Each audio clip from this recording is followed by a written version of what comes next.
Hello दोस्तों, Shiv education channel पर आपका स्वागत है। आज की क्लास में हम राजस्थान के भूगोल के अंदर पढ़ने वाले हैं कि जो राजस्थान का क्षेत्रफल है वो विभिन्न देशों के सापेक्ष में क्या है। क्योंकि हमने क्या पढ़ा है, हमने पढ़ा है कि राजस्थान का जो परिचय है उसके बारे में, राजस्थान की स्थिति कैसी है, क्षेत्रफल कितना है, ये चीजें हमने पिछली क्लास में देख ली।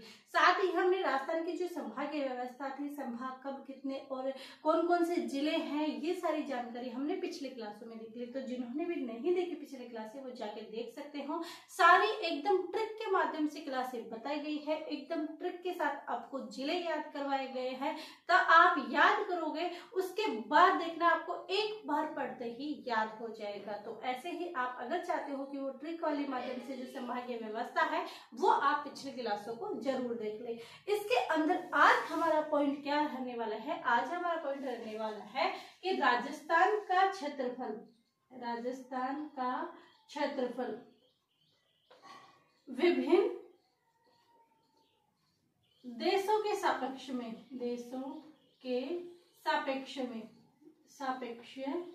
कि विभिन्न देशों के सापेक्ष में हमारा जो राजस्थान का क्षेत्रफल है वो कौन सा स्थान रखता है। इस पॉइंट से एग्जाम में क्वेश्चन पूछे जाते हैं, ये नहीं कि नहीं पूछे जाते हैं, बिल्कुल एग्जाम में यहाँ से क्वेश्चन आते हैं। तो ध्यान रखिएगा। अब हमें क्या करना है कि सबसे पहले हम देखेंगे कि जो हमारे राजस्थान का क्षेत्रफल है उस क्षेत्र के बराबर कौन से देश आते हैं। क्या कौन से देश आते हैं? तो हमारे जो राजस्थान के क्षेत्रफल है उसके बराबर जो देश आते हैं वो जर्मनी आती है, जापान आता है, कांगो आता है, फिनलैंड आता है। तो ये जिले आप जरूर याद करें। और ये हम लिखते हैं कि सापेक्ष के अंदर क्षेत्रफल में सबसे पहले हम बराबर की बात करें तो बराबर के अंदर कौन सा आता है? जर्मनी, जापान, कांगो और फिनलैंड। जर्मनी, जापान, कांगो और फिनलैंड, इन चारों देशों का क्षेत्रफल है वो हमारे राजस्थान के क्षेत्रफल के क्या है?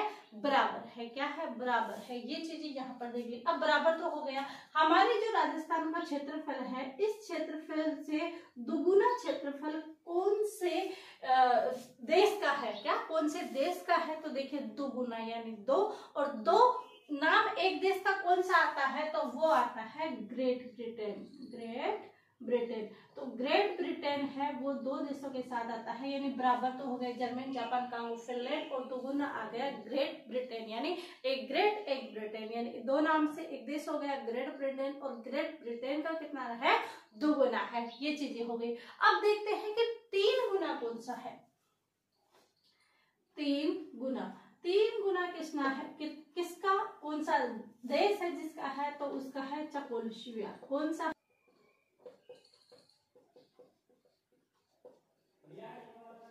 तो तीन गुना है वो किसका है? तो तीन गुना है चेकोस्लोवाकिया। इसका क्षेत्रफल हमारे जो राजस्थान है उसके क्षेत्रफल का तिगुना है। तिगुना किसका है? तिगुना, ती से आ रहा है तिगुना, ती से च का आवाज आ रही है चेकोस्लोवाकिया। तो कौन सा है? चेकोस्लोवाकिया का कौन सा है? तीन गुना है। ये चीजें हो गई। अब देखते हैं कि जो पांच गुना है वो पांच गुना किसका है? तो पांच गुना है श्रीलंका का। किसका? पांच गुना रहेगा श्रीलंका का। श्रीलंका का कितना गुना है? हमारे राजस्थान के क्षेत्रफल के कितना है? पांच गुना किसका है? श्रीलंका का। फिर उसके बाद हम बात करते हैं कि पांच गुना हो गया। यदि हमसे पूछा जाए कि ढाई गुना किसका है, तो हमारा पड़ोसी, हमारा दोस्त, हमारा भाई कौन सा है? नेपाल। कौन है? नेपाल। ये नेपाल कितना रखता है? हमारे राजस्थान के क्षेत्रफल का ढाई गुना क्या रखता है? स्थान रखता है, यानी क्षेत्रफल के आधार पर ढाई गुना कौन हो गए? ढाई गुना हो गए नेपाल। और यदि आता है कि आठ गुना कौन हो जाएगा? तो आठ गुना रहेगा हमारा भूटान। हाँ, भूटान का क्षेत्रफल कितना रहेगा? तो भूटान का क्षेत्रफल रहेगा 8 गुना। कितना गुना रहेगा भूटान का क्षेत्रफल? भूटान का क्षेत्रफल रहेगा 8 गुना। इसके बाद आती है 11 गुना। क्या? 11 गुना। 11 गुना किसका रहेगा? 11 गुना रहने वाला है बेल्जियम का। और 17 गुना किसका रहने वाला है? 17 गुना रहने वाला इजराइल।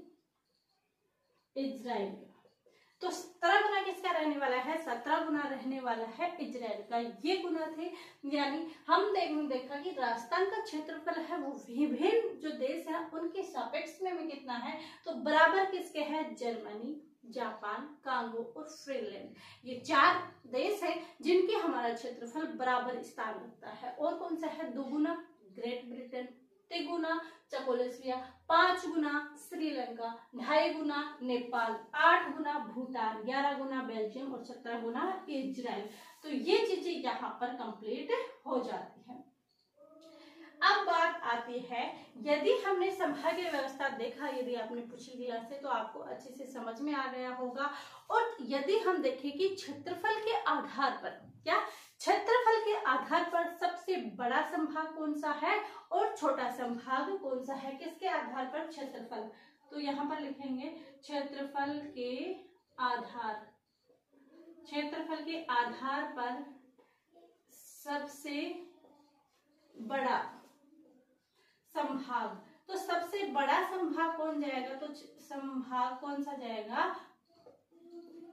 तो क्षेत्रफल के आधार पर सबसे बड़ा संभाग होगा हमारा जोधपुर। और छोटा संभाग कौन सा होगा? क्षेत्रफल के आधार पर छोटा संभाग, कौन सा संभाग? छोटा संभाग। और छोटा संभाग कौन सा होगा? वो हमारा होगा बांसवाड़ा, क्योंकि यहाँ पर कितने जिले हैं? 3 ही जिले हैं। कितने जिले हैं? 3 ही जिले हैं। कौन कौन से? बांसवाड़ा, प्रतापगढ़ और डूंगरपुर। तो ये 3 जिले किसके अंदर आते हैं? इस बांसवाड़ा संभाग के अंदर। ये हो गए। यदि बात आए कि जनसंख्या के आधार पर, जनसंख्या के आधार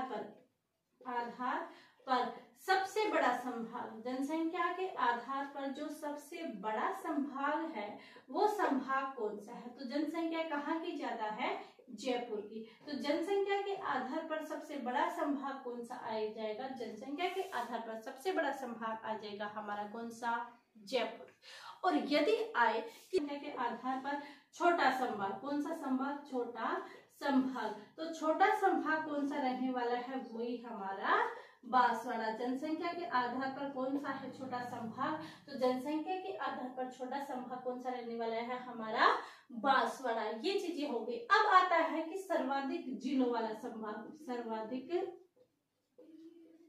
जिलों वाला संभाग, सर्वाधिक जिलों वाला संभाग कौन सा है? तो हमने कहा था, तो देखिए हमने क्या पढ़ा? संभाग इसके अंदर जयपुर और अजमेर होता है, क्योंकि जयपुर और अजमेर साथ हैं। कौन कौन से? जयपुर के बारे में हमने देखा था कि जय अलग दिदु बहरा कोट में, और अजमेर में देखा था अन्ना साहिब का ब्याह काकरी जैसी कुड़ी से कहा हुआ, टोक में हुआ। ये दोनों चीजें देखी थी। तो दोनों चीज यहाँ पर करते हैं कि सर्वाधिक जिलों वाला संभाग कौन सा है? तो सर्वाधिक जिलों वाला संभाग हो जाएगा हमारा अजमेर और जयपुर। इनमें सर्वाधिक जिले वाले संभाग है। यदि हम न्यूनतम जिलों वाला संभाग देखें, न्यूनतम जिलों वाला संभाग, तो न्यूनतम जो जिले हैं उन वाला संभाग देखा जाए तो वो कौन सा होगा? वो हमारा होगा बांसवाड़ा और भरतपुर।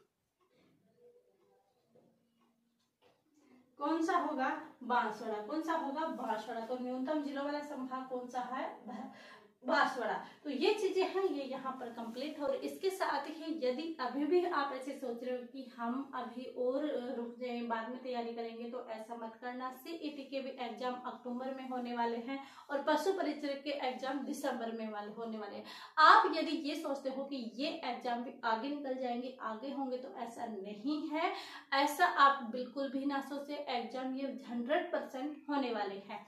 साथ ही तैयारी आप ऐसे सोचो कि हमारा ध्यान नहीं लगता, ध्यान भटकता है। यदि आपकी चाहत है, आपकी तृष्णा है, आपके अंदर मन में ये इरादा है कि मेरे को गवर्नमेंट जॉब पाना है, चाहे कुछ भी हो जाए, तो ऐसी चीजें अगर आपको करनी है, मन अगर उसका है, तो कोई भी आपको मोटिवेट करने की आवश्यकता नहीं है और कोई मोटिवेट कर भी नहीं सकता, क्योंकि आप खुद मोटिवेट हो। और यदि आप खुद मोटिवेट हो तो आपको अदर मोटिवेट की कोई आवश्यकता भी नहीं है, क्योंकि सबसे ज्यादा मोटिवेट और सबसे ज्यादा उत्साह अगर कोई देगा आपको तो वो होंगे आप स्वयं। यदि आप स्वयं को इस चीज की उत्साह है, इस चीज की लगन है, इस चीज को चाहने की चाहत है कि भाई मेरे को तो नौकरी पानी है, चाहे कुछ भी हो जाए। तो ऐसे में ये आप तभी कर पाओगे जब आपके अंदर इसकी कमी महसूस होती है, आपको इसकी जरूरत महसूस होती है, आप चाहते हो कि मेरे को करना है। बल्कि आप चाहे कितने भी मोटिवेट वीडियो देख लो, सॉन्ग सुन लो, चाहे कुछ भी हो, लेकिन इससे कुछ खास फर्क नहीं पड़ने वाला। इसके लिए खास फर्क तब तक पड़ने वाला है आपका जब तक आप वीडियो सुनते हो, क्योंकि पंच सरपंच की जब महासभा होती है वहां पर सभी लोग नियम कानून निर्देश बनाते हैं, लेकिन उन सबको तभी तक याद रहता है जब उस पंच सरपंच के उस चबूतरे पर वो बैठते थे। उसके बाद जैसे ही उससे नीचे उतर जाते थे, उसके बाद सब कुछ बराबर हो जाता था।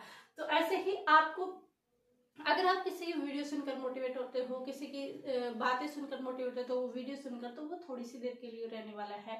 वो आपको उठने के लिए मजबूर नहीं करेगा, वो आपको पढ़ने के लिए मजबूर नहीं करेगा। अगर उठने के लिए, पढ़ने के लिए, नींदें छोड़ने के लिए अगर कोई आपको बेचैन रख सकता है, तो आप स्वयं की खुद की जरूरत, आप स्वयं की खुद की इच्छा की, आपकी चाहत की मेरे को गवर्नमेंट जॉब पानी है, तभी आपको कोई वीडियो, कोई नियम, कोई कानून आपको उठाने से नहीं रोक सकता। क्योंकि हमारे माइंड में भी एक घड़ी है, वो अगर आप ये डिसाइड करके देख लो कि मेरे को सुबह जल्दी उठना ही है, तो वो अलार्म अपने आप ही बज जाएगा। उसके बाद काम करता है हमारा आलस। उसके बाद आलस आ जाता है कि 5 मिनट और नींद ले लेते हैं। आप सोचो कि यदि आप 6-7 घंटे सोए हो, 6-7 घंटे में नींद आपकी पूरी नहीं हुई, तो 5 मिनट में आपकी कौन सी नींद पूरी होने वाली है? नींद नहीं, वहां पर आएगा आपका आलस।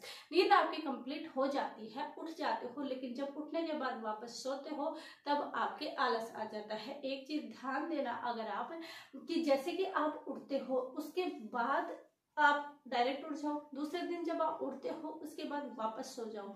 जब आप वापस सोओगे उसके बाद उठोगे तो आपके माइंड में एक भारीपन सा, एक अलग सा रहेगा। लेकिन जैसे ही आप एक बार उठ गए, उठते ही तुरंत बिस्तर छोड़ दिए, तो आपको एक अच्छा फील होगा, फ्रेश महसूस होगा, बिल्कुल भी नींद की कमी महसूस नहीं होगी। तो ये सब करिएगा और कोशिश करिएगा कि अच्छे से पढ़े, ये ना टेंशन करिए कि एग्जाम कब होगी कब नहीं होगी। यहीं पर अपनी क्लास एंडिंग करते हैं, मिलते हैं कल की क्लास में। आई होप ये क्लास आपको अच्छी लगी होगी। अच्छी लगी है तो अधिक से अधिक शेयर करें, लाइक करें एंड सब्सक्राइब कीजिएगा। आप सभी का धन्यवाद, थैंक यू।